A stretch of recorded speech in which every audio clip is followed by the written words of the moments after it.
تمہید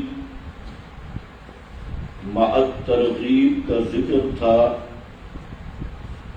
تمہید میں ترغیب الی القرآن کا مضمون تھا، اور الحمدللہ میں دعوی توحید کا ذکر تھا۔ اس کے بعد الذی انزل علی عبدہ الکتاب، عظمت قرآن کریم کا ذکر ہے، اور قرآن کریم کے فضائل میں یہ فضیلت مذکور ہوئی الکتاب کہ قرآن مقدس کتاب کامل کہلانے کی مختص طور پر، خاص طور پر مستحق ہے۔ وَلَمْ يَجْعَلْ لَهُ، اللہ تعالی نے اس کتاب میں کوئی کجی نہیں رکھی۔ قیماً حافظاً علی الکتب کلہا، تمام کتب پر قرآن کو حاکم اور حافظ بنایا۔ لِیُنذِرَ سے حکمت انزال کا بیان ہے کہ قرآن کریم کیوں نازل ہوا۔ انذار اور تبشیر، لِیُنذِرَ بَأْسًا شَدِیدًا وَیُبَشِّرَ، بشارت دے المؤمنین۔ اس کے بعد الذین یعملون الصالحات، مومنین کا وصف اول، ان لہم اجرا حسنا، یہ بیان ہے مبشر بہ کا، کس چیز کی خوشخبری کہ واسطے ان کے اجر حسن ہے۔ اجر حسن سے مراد کیا ہے؟ بعض علماء نے لکھا کہ اجر حسن وہ ہے ما یزید علی قدر العمل۔ اجر حسن یہ ہے کہ عمل سے زائد عطا کیا جائے، عمل کم ہو اجر زیادہ ہو تو وہ اجر حسن ہے۔ بعض علماء نے یہاں اجر حسن کا مرادی معنی کیا ہے کہ اجر حسن سے مراد وہ اجر ہے جس میں معذور کی تقصیرات اور خطاؤں سے درگزر کیا جائے۔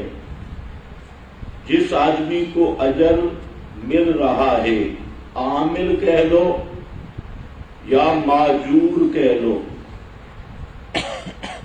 اس کی خطائیں اور تقصیرات سے درگزر ہو، وہ ہے اجر حسن۔ پہلے معنی کے اعتبار سے ان لہم اجرا حسنا، کہ اہل ایمان کے لیے اللہ تعالی کے ہاں اجر حسن ہے، یعنی ان کے عمل اور محنت سے کہیں زائد اللہ تعالی اجر عطا کرے گا۔ اور یہ ضابطہ پڑا ہوا ہے کہ 1 کے بدلے 10، 700 تک اس سے بھی اللہ تعالیٰ بڑھا دیتا ہے بقدر اخلاص. جتنا اخلاص ہوگا اتنا اعمال میں وزن ہوگا، اور جتنا اعمال میں وزن ہوگا اتنا اجر ہوگا. یہ اللہ تعالیٰ کا خاص کرم ہوگا. ماکثین فیہ ابدا، قرآن کریم میں 42 کے قریب مقامات ہیں جن میں اہل ایمان کو یہ بشارت دی گئی کہ وہ جنت میں ہمیشہ ہمیشہ رہیں گے. 40 سے زائد مقامات جو خلود فی الجنہ، ہمیشہ ہمیشہ جنت میں رہیں گے. ماکثین فیہ ابدا، اسی اجر میں مراد کیا ہے؟ جنت میں ہمیشہ ہمیشہ رہیں گے. یہ مستقل نعمت ہے، جنت کا مل جانا اور اس جنت میں خلود اور تعبید کا مل جانا، یہ مستقل دو نعمتیں ہیں. وَيُنذِرَ الَّذِينَ قَالُوا، کل کے سبق میں میں نے عرض کیا تھا کہ ایک ہے اتخاذ ولد، بیٹا بنانا، اور ایک ہے بیٹا جننا. دونوں میں فرق ہے. تو یہود و نصارہ اور مشرکین کا اصل عقیدہ تھا تبنی کا، یعنی بیٹا بنانے کا، کہ اللہ تعالی نے بعض مقربین کو اپنا نائب اور متصرف بنایا، ان کو اختیارات دیے اور اپنی صفات سے نوازا، صفات الوہیت سے. اور یہ عقیدہ اس امت کے غالیوں میں آج پوری ترقی کے ساتھ موجود ہے. جو پہلے غالی تھے وہ چند اشخاص کے بارے میں یہ عقیدہ رکھتے تھے. جیسے عیسائی ہیں تو عیسائی حضرت عیسیٰ کے متعلق ان کا نظریہ تھا کہ یہ ابن اللہ ہے، اللہ نے ان کو اپنا نائب بنایا، متصرف بنایا. اور دوسرے یہود تھے وہ حضرت عزیر کے بارے میں یہ نظریہ رکھتے، اور مشرکین عرب فرشتوں کے متعلق یہ نظریہ رکھتے. آج کے غالی ہر پیر فقیر بابا اس کے متعلق یہ نظریہ رکھتے ہیں کہ اللہ تعالیٰ نے ان کو طاقتیں دے دی ہیں، اور یہ تقدیر کے محو اس بات کے دفتر کے کارندے ہیں، اور کن فیکون کے اختیارات ان کو مل گئے. آج کا غالی مشرک یہ عقیدہ رکھتا ہے کہ اللہ تعالیٰ نے ان پیروں فقیروں کو تصرف ما فوق الاسباب کے اختیارات تفویض کر دیے، عطا کر دیے. اس لیے رزق کی تقسیم، قسمت کے فیصلے، تقدیر کے فیصلے ان کے سپرد ہیں، اور یہاں تعداد بھی متعین نہیں، ہر پیر فقیر، ہر بابا اور ہر اپنی خاص پوشاک والی سرکار، ان کو اتخاذ ولد کا درجہ دے دیا، نائب متصرف ہونے کا۔ الذین قالوا اتخذ اللہ ولدا، ان کو ڈرا جنہوں نے کہا کہ بنا لیا اللہ نے ولدا نائب، ما لہم بہ من علم،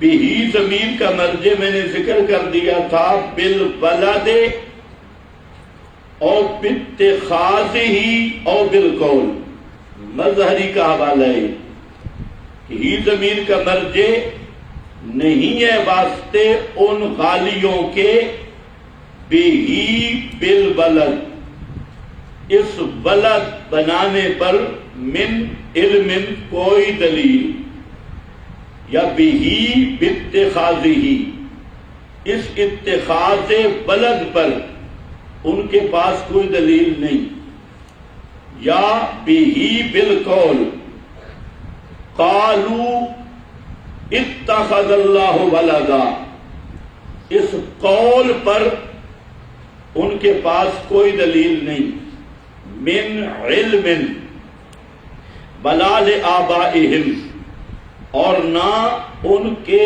آبا کے پاس۔ آبا کا معنی ذہن میں رکھ لو، یہ بار بار قرآن پاک میں آ رہا ہے۔ مشرکین بھی یہی کہتے جب دلیل نہ ملتی وجدنا علیہ آباءنا، یہاں آبا سے مراد صرف جسمانی آبا نہیں، باپ دادا،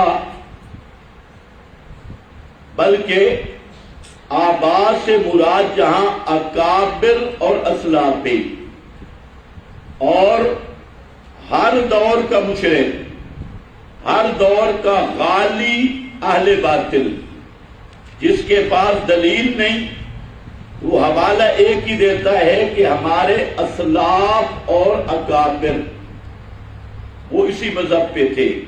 اس لیے جہاں علامہ ابن کثیر رحمہ اللہ نے فرمایا لآبائہم لاسلافہم، نہ ان کے پاس دلیل ہے اور نہ ان کے اسلاف اور اکابر کے پاس اس اتخاذ پر کوئی دلیل ہے۔ مطلب کیا ہے کہ یہ اندھے مقلد ہیں، اندھے مقلد، اندھی تقلید، اور وہ بھی عقائد میں۔ پہلا مسئلہ کہ عقائد میں تقلید ہوتی نہیں، کیونکہ عقیدہ ثابت ہوتا ہے قطعی دلیل سے، اور جہاں ادلہ قطعیہ موجود ہو وہاں تقلید نہیں۔ دوسرا، تقلید بھی کر رہے ہیں ایسی چیز کی کہ جس پر دلیل ہو سکتی نہیں۔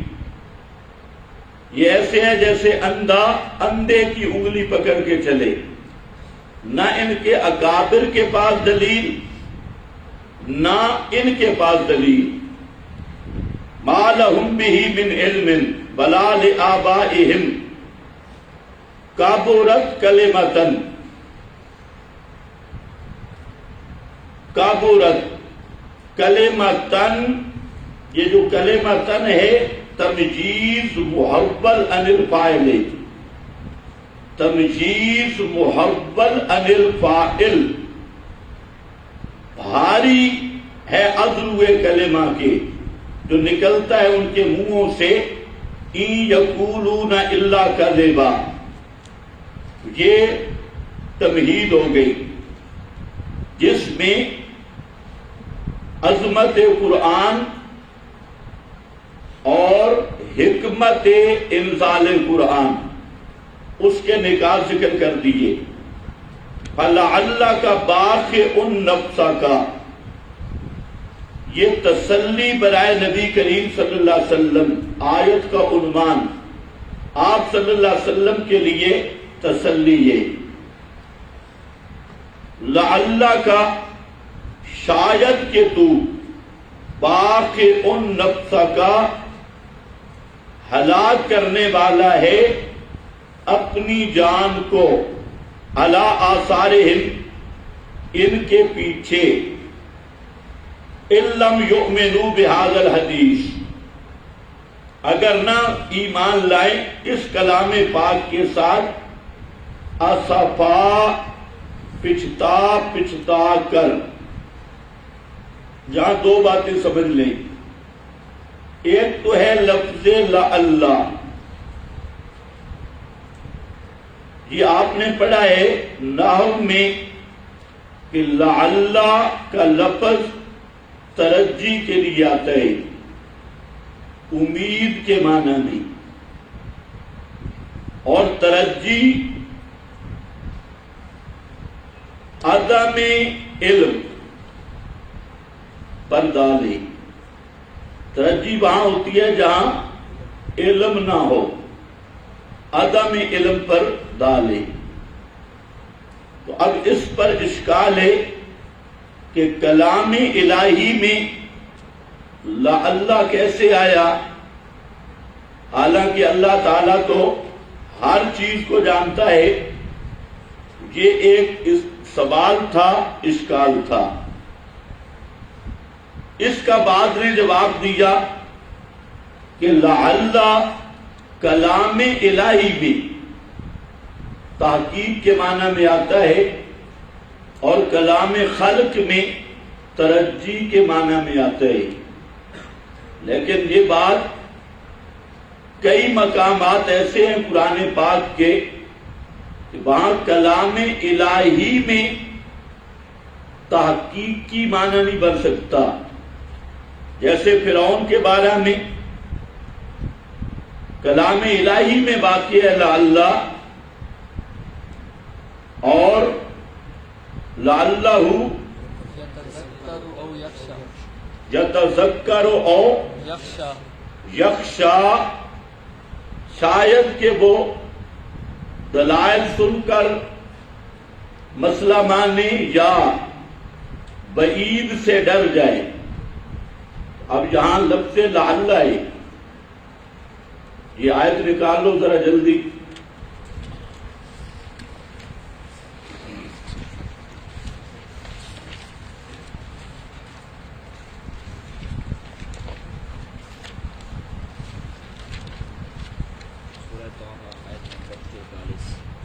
سورہ طٰہٰ آیت نمبر 44۔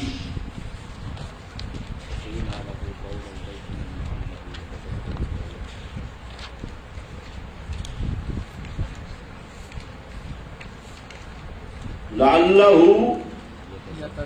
یتذکر او یخشا، اب یہاں تحقیق والا معنی نہیں بن سکتا، اس لیے یہاں ایک بات ذہن میں رکھ لیں، لعل زیادہ تر تین معنوں کے لیے آتا ہے۔ ایک لعل برائے اشفاق، دوسرا لعل بمعنی کہ، اور تیسرا لعل ترجی کے لیے۔ اور یہ جو ترجی ہے یہ کبھی متکلم کے لحاظ سے ہوتی ہے، کبھی مخاطب کے لحاظ سے ہوتی ہے، اور کبھی متکلم اور مخاطب دونوں کے علاوہ کے اعتبار سے ہوتی ہے۔ تو ترجی کے تین اعتبار آتے ہیں، کبھی متکلم کے اعتبار سے، کبھی مخاطب کے اعتبار سے، اور کبھی متکلم اور مخاطب دونوں کے علاوہ کا اعتبار ہوتا ہے۔ اب اس تقریر پر فَلَعَلَّكَ بَاخِعٌ نَفْسَكَ، اگر یہ تقریر کی جائے تو پھر کلام الہی میں لعل پر اعتراض نہیں ہوگا۔ اس کی وجہ یہ ہے کہ متکلم کے اعتبار سے ترجی نہیں، امید نہیں، مخاطب یا متکلم اور مخاطب کے علاوہ کے لحاظ سے ترجی اور امید کا معنی ہوتا ہے۔ فَلَعَلَّكَ بَاخِعٌ نَفْسَكَ۔ حضرت مولانا حسین علی رحمت اللہ علیہ وہ فرماتی ہیں کہ یہ لعل برائے اشفاق شفقت کے لیے، اور یہ ہماری بولی میں بھی ہے، اس لیے حضرت مانا کرتے ہیں متا تو، پنجابی میں مانا کرتے ہیں متا تو، ہلاک نہ کر باویں اپنی جان نو، متا تو مطلب لعل برائے اشفاق، علی آثارہم ان لم یؤمنوا بہذا الحدیث اسفا۔ نبی کریم صلی اللہ علیہ وسلم کہ عظمت شان کی قرآن کریم میں کئی عنوانات تھی، جس میں آپ صلی اللہ علیہ وسلم کی عظمت شان کو قرآن نے بیان کیا۔ ایک قرآن پاک کا عنوان ہے تسلی للنبی، کہ جب آپ صلی اللہ علیہ وسلم پریشان ہوتے ہیں تو اللہ رب العزت نبی کریم علیہ السلام کو تسلی دیتے ہیں، اور اس سے بڑا شرف اور مقام اور عزت کوئی نہیں بن سکتا کہ پیغمبر پریشان ہوں اور تسلی دینے والا اللہ رب العزت خود ہو۔ یہ آپ صلی اللہ علیہ وسلم کی بہت بڑی عظمت اور بہت بڑا اعزاز ہے۔ یہ عنوان قرآن میں کئی مقام پہ مختلف انداز میں آیا ہے، لا تحزن علیہم، ان پہ غم نہ کرو، لعلک باخع نفسک۔ اسی طرح یہ عظمت رسول صلی اللہ علیہ وسلم کا مضمون بھی ہے اور تسلی کا بھی۔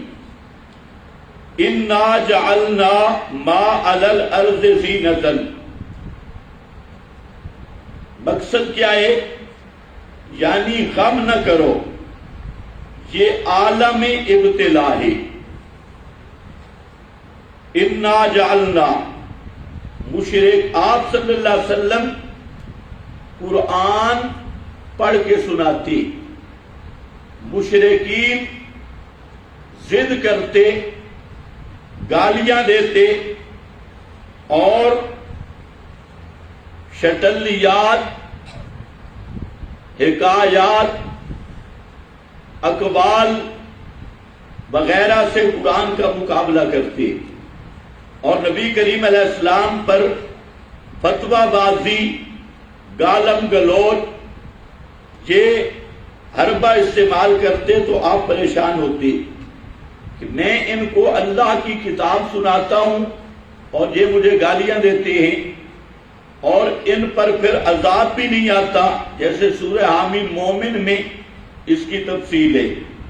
تو اللہ تعالیٰ نے تسلی دی اور فرمایا کہ یہ دنیا دار الامتحان ہے، یہاں غم کرنے کی ضرورت نہیں، کچھ مانیں گے کچھ نہیں مانیں گے، یہ دار الامتحان ہے۔ خلاصہ یہ ہے، بے شک پیدا کیا ہم نے ما علی الارض، جو کچھ اوپر زمین کے ہے، زینت اللہ، زینت واسطے اس زمین کے، لنبلوہم، تاکہ آزمائیں ہم ان کو ایہم احسن عملا، کون ان کا بہتر ہے ازروے عمل کے، وَإِنَّا لَجَاعِلُونَ، اور بے شک ہم البتہ کرنے والے ہیں ما علیہا، جو کچھ زمین پر ہے، فعیدن جرزا، میدان چھانٹ کر، میدان صاف۔ انا جعلنا ما علی الارض، اس پر لفظ ہے زینتن، اس زینت سے کیا مراد ہے؟ بعض مفسرین کا خیال ہے جیسے حضرت مجاہد تابی کہ اس زینت سے مراد ہے رجال، مرد، کہ مردوں کو اللہ تعالی نے اس زمین کی زینت پیدا کیا۔ بعض حضرات نے پھر اس میں بھی تخصیص کی کہ مردوں سے مراد علماء اور صلحاء ہے۔ حضرت مجاہد تابی رحمہ اللہ، اور دوسرا معنی جو سب سے بہتر ہے اس کو علامہ قرطبی، خطیب رازی وغیرہ نے کیا کہ بس زینت کل ما علی وجہ الارض، زینت سے مراد عام ہے جو کچھ زمین کے اوپر ہے، فہو عموم، اس میں عموم ہے، زمین کے اوپر جو کچھ بھی ہے سب کچھ مراد ہے، سبزہ، نباتات، پہاڑ، درخت، یہ سب زمین کا سنگار ہے اور زمین کی زینت ہے۔ نباتات، اشجار، انہار، معالم نے بھی یہی لکھا ہے، انا جعلنا ما علی الارض زینتا لہا لنبلوہم ایہم احسن عملا، تاکہ ہم آزمائیں ان کو۔ حکمت کیا ہے؟ ابتلائی، امتحان، آزمائش کریں ان کی، ایہم احسن عملا۔ جہاں پر سوال ہے تو امتحان ممتحن کے عدم علم پر دال ہوتا ہے۔ امتحان تب ہوتا ہے کہ ممتحن کو جس کا امتحان لے رہا ہے اس کی صلاحیت کا علم نہیں، حالانکہ اللہ تعالی عالم الغیب ہے، وہ سب کی صلاحیتوں اور استعدادوں کو جانتا ہے۔ تو پھر لنبلوہم کا کیا معنی؟ اس لیے یاد رکھو کہ امتحان کے کئی مقاصد ہوتی ہیں۔ ایک مقصد تو ممتحن امتحان لیتا ہے طالب العلم کی خود صلاحیت معلوم کرنے کے لیے۔ نمبر دو، کبھی امتحان ہوتا ہے طالب علم کو اپنی قابلیت پر متنبع کرنے کے لیے کہ تو کس پانی میں ہے۔ اور کبھی نمبر تین، امتحان ہوتا ہے طالب علم کی قابلیت دوسروں پر ظاہر کرنے کے لیے یہ کس پانی میں ہے۔ تو امتحان کے مختلف مقاصد اور متعدد مقاصد ہیں۔ تو لنبلوہم ایہم احسن عملا، تاکہ ہم آزمائیں ان کو، کون ان کا احسن عملا، اصلح عملا، زیادہ خوبصورت ہے ازرو عمل کے. یا لفظ ذکر کیا احسن عملا. اسی طرح سورۃ الملک میں خلق الموت والحیات لیبلوکم، وہاں پر بھی لفظ کیا ہے احسن عملا، جہاں پر بھی کیا ہے احسن عملا. تو قرآن پاک میں زیادہ تر دو لفظ ہے، ایک عمل صالح جیسے ابھی اوپر گزرا یعملون الصالحات، اور دوسرا احسن عملا، خوبصورت عمل، صالح عمل. اور یہ نہیں آیا اکثر عملا کہ عمل زیادہ کس کے ہیں، یہ نہیں. اس کی وجہ یہ ہے کہ قیامت کے دن اعمال کا وزن ہوگا، وزن اعمال. تو تعداد وہاں مقصود ہوتی ہے جہاں گنتی ہو، وزن میں تعداد مقصد نہیں، اور نہ ہی کثرت عمل مقصود ہے. مقصود ہے حسن عمل، اور عمل میں حسن یا عمل صالح، اس کے لیے 3 شرطیں ہیں. سب سے پہلی شرط ہے ایمان اور عقیدہ صحیح ہو. اگر عقیدہ اور ایمان صحیح نہیں تو اس آدمی کا عمل صالح نہیں، عمل میں حسن نہیں، وزن نہیں. اور دوسری شرط ہے اخلاص، کہ عمل ہو لوجہ اللہ، اللہ تعالی کے لیے، مقصد صرف اللہ کو راضی کرنا ہو، اخلاص. اور تیسری شرط ہے اتباع، کہ وہ عمل شریعت کے مطابق ہو، سنت کے مطابق ہو.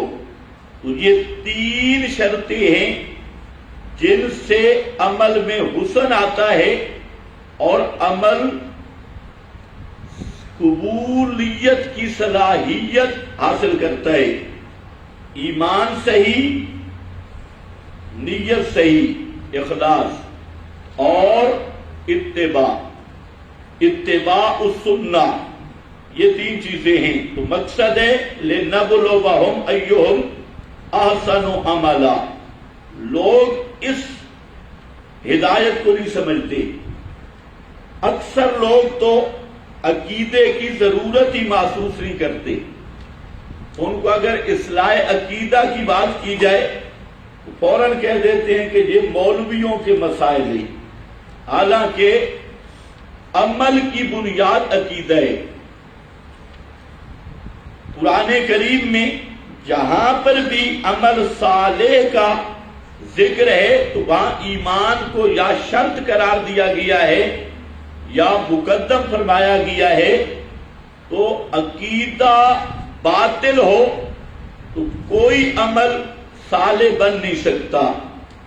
پھر عقیدہ کی اصلاح کے بعد نیت کی اصلاح ہے. اخلاص، اخلاص کا معنی خالص لوجہ اللہ. اور پھر عمل کا شریعت میں ثبوت بھی ہو. شیطان تینوں محاذوں پہ لڑائی کرتا ہے. سب سے پہلا محاذ شیطان کا عقیدے کا مسئلہ ہے. ایمان اور عقیدہ میں شیطان نے حملہ کیا اور لوگوں کے ذہن میں عقیدے کی اہمیت ہی ختم ہو گئی. اور اس معاملہ میں شیطان کی پوری فوج ہے، اکثر مفتیوں کی شکل میں. شیطانی لشکر وہ کیا کہتے ہیں، عقائد کے مسائل کو یہ فروعات ہیں، یہ فروعی مسئلے ہیں. اور جو فروعات ہوں تو ان بیچاروں کی پوری زندگی ان پہ گزر رہی ہے، استنجا کا مسئلہ، طہارت کا مسئلہ، کتاب الاستحاضہ وغیرہ وغیرہ، یہ ان کے اصولی مسائل ہیں۔ اور جو عقائد اور ایمان کے مسائل ہیں وہ شیطانی لشکر کے نزدیک سب سے بڑا زور دیا جا رہا ہے کہ یہ تو فروعی مسائل ہیں، ان کی اہمیت ہی نہیں۔ دوسرے نمبر پر شیطان کا محاذ ہے نیت پر، کہ نیت میں فتور آئے، نیک عمل ہو، اس میں غیر اللہ کی رضا، غیر اللہ مقصد، دنیا کا حصول مقصد۔ دکاندار صبح نماز پڑھیں گے، کیوں؟ کہ دن میں دکان میں برکت ہے،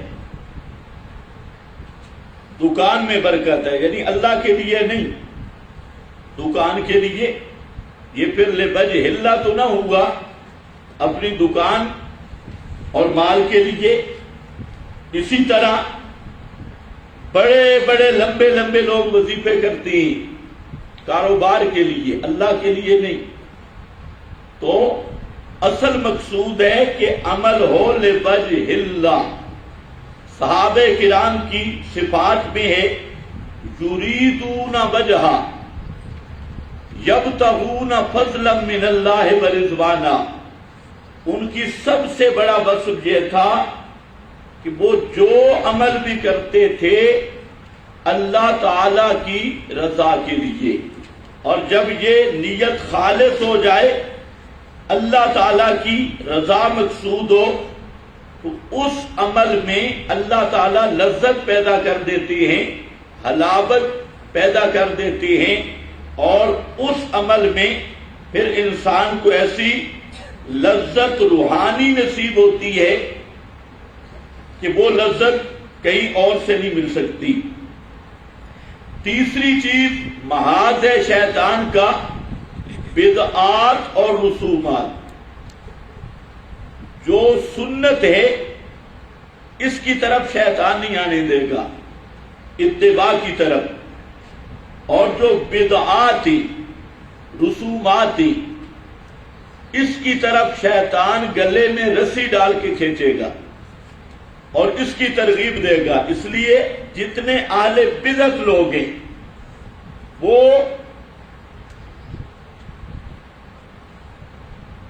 ان اعمال سے دور ہیں جو مشروع ہیں اور مسنون ہیں، اور ان اعمال میں منہمک ہیں جو رسم اور بدعت ہے، ان میں سب سے آگے ہے۔ شادی بیاہ کی بدعات اور رسومات، مرنے کی بدعات اور رسومات، ایام کی بدعات اور رسومات، تو سنت کا اہتمام ہی نہیں۔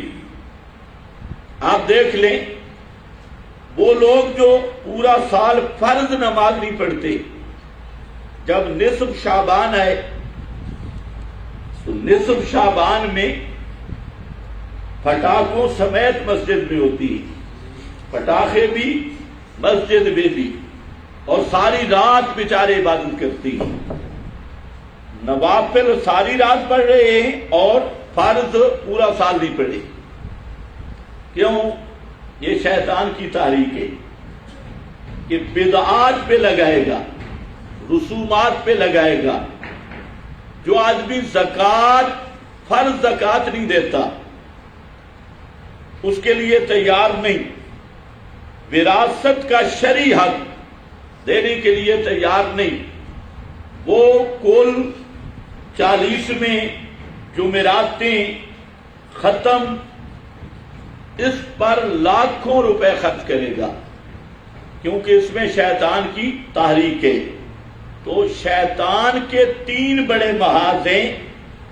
سب سے پہلے شیطان کا مقابلہ ہے ایمان اور عقیدے کے مسئلے پہ، اور پھر نیت، اخلاص کے مسئلہ پر، اور تیسرا ہے بدعات۔